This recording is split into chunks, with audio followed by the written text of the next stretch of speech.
Disyembre 27, 2025, Fiesta ni San Juan, usang apostol o ebanghelista. Nga na natin ebanghelyo, yan ang adlaw, in kinuha din ang ebanghelyo ni San Juan, Kapitulo 20, versikulo 1, tubtub ka 8. Pagbasa, tikangan santos ng ebanghelyo sumala kan San Juan. Temprano pa agahan Domingo, nagdalagan hi Maria Magdalena ngadto kanda Simon Pedro nga nantinunan nga hinigugma ni Jesus. Ngan ginsumatan hira, ginkuha nira halubnganan an Ginoo. Ngan diri kita maaram kundi inira ibutang hiya. Nga napakadto dayon halubnganan hi Pedro nga nan usa nga tinunan. Nagdalagan hira nga duha, kundi nahiuna pag-abot halubnganan an usa nga tinunan kay madurudagmit hiya magdalagan kan Pedro. Inmubo hiya hin paghiling ngan hingkit-an niya an lino nga mga dugnit, kundi waray hiya sumulod.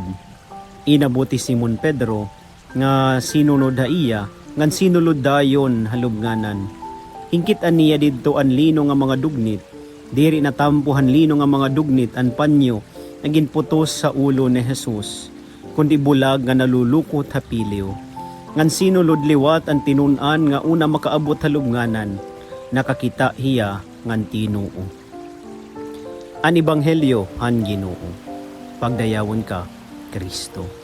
Maupay nga oras mga kabugtuan ko didakan Kristo. Yan na aton ginsa sa urog iton fiesta ni San Juan nga amo nagsurat han ikaupat nga ebanghelyo. Kundiin yung papahinomdom kita hiton paghigugma hiton Dios hiton nga tanan nga katawhan.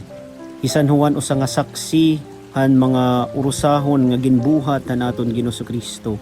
Aniya panambal han mga magsakit, aniya pagbanhaw han mga minatay nga nakadaliwat iya presente han pagraysangan han aton Ginoo Kristo didha krus. Kundi inigintapod da iya an Birhen Maria. Nga didha naton ebanghelyo in kikitaon naton ang pagiging mapainobsanon ni San Juan.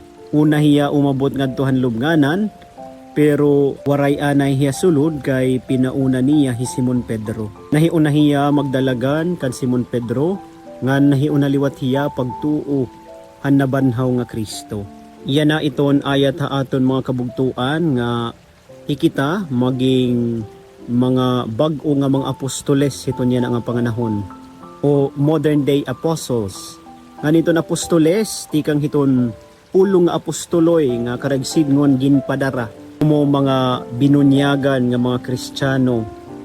Ikita nga tanan diri ila iton kapadian ngan kamadrihan in ginpapadara hiton Dios ngadto hiton nga tanan nga katawhan. Ipasamwak naton iton paghigugma hiton Dios.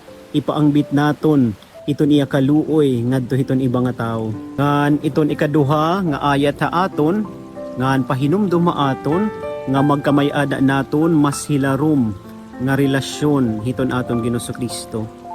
Kay kukurian kita pagpaambit or waray naton may papaangbit hiton iba kun kita mismo waray marig-on nga pagtuungan halarom ngan pagkilala ha iya. Ngan mas mapapahilarom naton it aton pagkilala hiton Dios it aton relasyon ha iya, di dahiton aton pagaampo, di dahiton aton pagbabasa ngan pamamalandong hiton santos nga kasuratan, ngan di dahit aton pagkakarawat hiton mga sakramento, di dahiton singbahan. Ngan iton ikatulo nga ayat ha aton nga padayon kita maging mapainobsanon. Kay iton tawo nga mapainobsanon, amo hiya iton tawo nga mapinasalamaton, ngan mahinatagon, ngan mabinuligon hiton iba. Kay kukurian kita hiton pagserbi hidaman hiton iba nga tawo o pagbulig ha ira kung mapahinatason kita.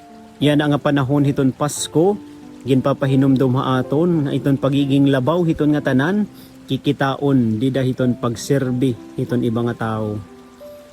Itaton pagiging labaw hiton nga tanan, kikitaon dida hit aton pagpaubos. Sugadan ginbuhat han Dios, ang Dios na himo nga tao, ang hadi han mga hadi na himo nga bata. So dida hiton pagiging mapainobsanon, diri la dida hiton kwarta or status or karikuhan, kundi didit aton pagiging mapainobsanon, pagiging simple, kikitaon iton aton pagiging labaw hamata hiton Dios. Sanglit mga kabugtuan, iton ayat haaton nga maging saksi kita. Diri man kita maging mga martir, kundi mga saksi hiton paghigugma hiton Dios, haaton mga pulong nga haaton magupay nga mga buhat. Amen.